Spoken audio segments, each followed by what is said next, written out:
ಪಾತ್ರವು.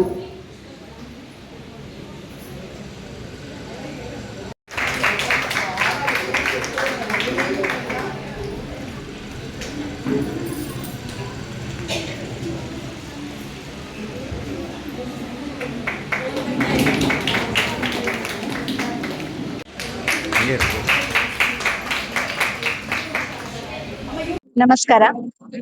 ಅಕ್ಕಮಹಾದೇವಿ ಮಹಿಳಾ ಸಂಘದ 37ನೇ ವರ್ಷದ ವಾರ್ಷಿಕೋತ್ಸವದ ಕಾರ್ಯಕ್ರಮದಲ್ಲಿ ಮುಖ್ಯ ಅತಿಥಿಯಾಗಿ ಬರುವಂತಹದ್ದು ನನ್ನ ಸೌಭಾಗ್ಯವೇ ಸರಿ. ಇಲ್ಲಿನ ಎಲ್ಲ ಮಹಿಳೆಯರು ಕೂಡ ಸಕ್ರಿಯವಾಗಿ ಈ ಕಾರ್ಯಕ್ರಮದಲ್ಲಿ ಭಾಗವಹಿಸಿದ್ದಾರೆ.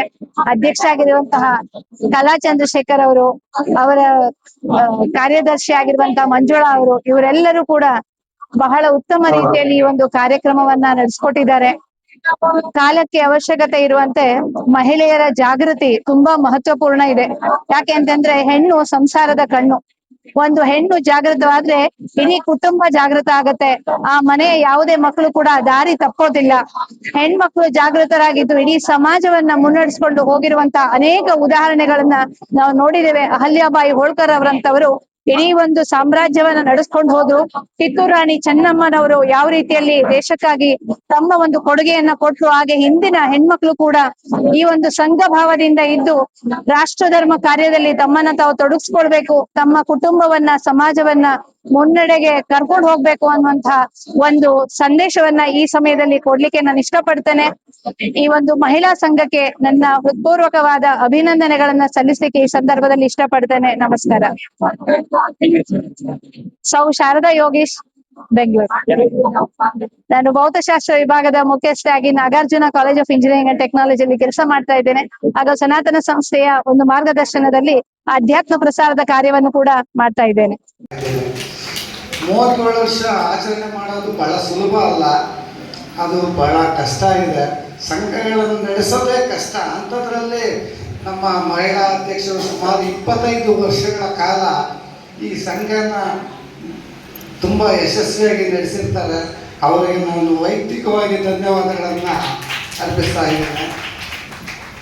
ಮತ್ತು ವೇದಿಕೆ ಮೇಲೆ ಆಸೀನರಾಗಿರುವಂಥ ಶಾರದಾ ಮೇಡಮ್ ಅವರು ನಮ್ಮ ಶೃಂಗೇರಿ ಮಠದ ಶಾರದಾ ದೇವಿ ಹತ್ರ ನಾವು ಮಕ್ಕಳನ್ನ ವಿದ್ಯಾಭ್ಯಾಸ ಮಾಡೋಕ್ಕೆ ಕರ್ಕೊಂಡು ಹೋಗ್ತೀವಿ.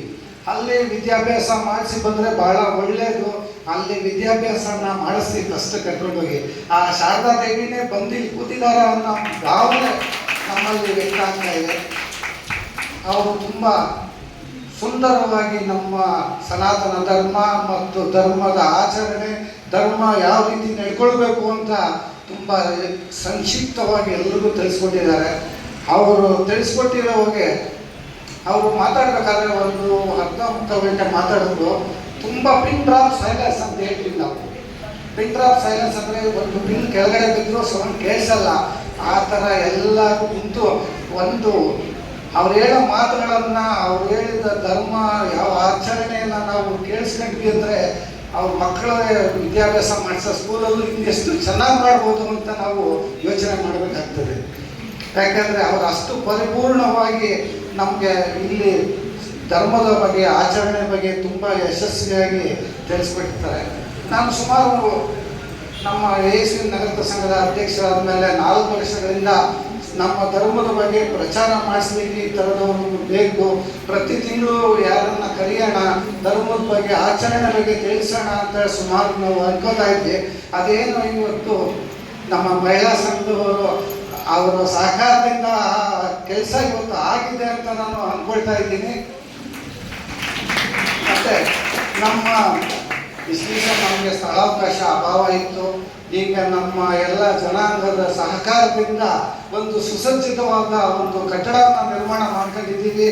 ಈ ಥರ ಧರ್ಮದ ಬಗ್ಗೆ ಪ್ರಚಾರಗಳನ್ನು ಮತ್ತು ಧರ್ಮದ ಬಗ್ಗೆ ಎಲ್ಲ ವಿಚಾರಗಳನ್ನು ತಿಳಿಸ್ಕೊಳ್ಳುವಂಥವರು ಕಾರ್ಯಗಳನ್ನು ಆವಾಗ ನಾವು ಹಮ್ಮಿಕೊಳ್ಬೇಕು ಅಂತ ತಮ್ಮಲ್ಲಿ ನಾನು ತಿಳಿಸ್ತಾ ಇದ್ದೀನಿ. ಯಾಕೆಂದರೆ ನಮ್ಮ ಧರ್ಮ ಉಳಿಬೇಕು ಅಂತ ಹೇಳಿದ್ರೆ ಈ ಥರ ಒಂದು ಪ್ರಚಾರ ಮಾಡೋದವ್ರು ಬೇಕು. ಯಾಕಂದರೆ ಈಗ ಅವ್ರು ಹೇಳಿದ್ರು, ಮನೆಗಳಲ್ಲಿ ತುಂಬ ಸೀರಿಯಲ್ ನೋಡ್ತೀವಿ, ಸೀರಿಯಲ್ ನೋಡೋದ್ರಿಂದ ನಾವು ಅದೇ ಥರ ಇದಾಗ್ತದೆ ನಮಗೆ. ಸೀರಿಯಲ್ ಮುಂಚೆ ಅವ್ರು ಹೇಳೋದ್ರಲ್ಲಿ ಸತ್ಯ ಇದೆ. ಹಿಂದಿನ ಕಾಲದಲ್ಲಿ ಒಳ್ಳೆ ಒಳ್ಳೆ ಪಿಕ್ಚರ್ಗಳು, ದೇವ್ರ ಹಾಡುಗಳು, ಹರಿಕಥೆಗಳು ಇವು ಬರ್ತಾ ಇತ್ತು. ಆಗ ನಮ್ಮ ಮನಸ್ಸಲ್ಲೂ ಸ್ವಲ್ಪ ಟಿ ವಿ ನೋಡೋಷ್ಟು ಒಂದು ಅವರ ಹಾಫ್ ಅನ್ ಅವರ್ ಆದ್ರೂ ಆ ಧರ್ಮದ ಕಡೆ ನಾವು ಗಮನ ಹೋಗ್ತಾ ಇತ್ತು. ಅವರು ಹೇಳಿದ್ದು 100% ಸತ್ಯವಾಗಿದೆ. ಆದ್ದರಿಂದ ಅವರು ಹೇಳಿದಾಗ ನಾವು ಇನ್ನು ಮುಂದೆ ಸ್ವಲ್ಪ ಒಂದು ವಾರದಲ್ಲಿ ಒಂದು ಅರ್ಧ ಗಂಟೆ ಇಲ್ಲ ಒಂದು ತಿಂಗಳಲ್ಲಿ ಒಂದು ದಿವಸ ಆದ್ರೂ ನಾವು ಎಲ್ಲ ಒಂದು ಕಡೆ ಸೇರಿ ಧರ್ಮದ ಕಡೆ ಆಲೋಚನೆ ಮಾಡೋಣ, ಧರ್ಮ ನಾವು ಮುನ್ನಡೆಸೋಣ, ಧರ್ಮದ ಬಗ್ಗೆ ಪ್ರಚಾರ ಮಾಡೋಣ. ಸಂಘ ಸಂಸ್ಥೆಗಳ ಕೆಲಸ ಅದೇನೆ.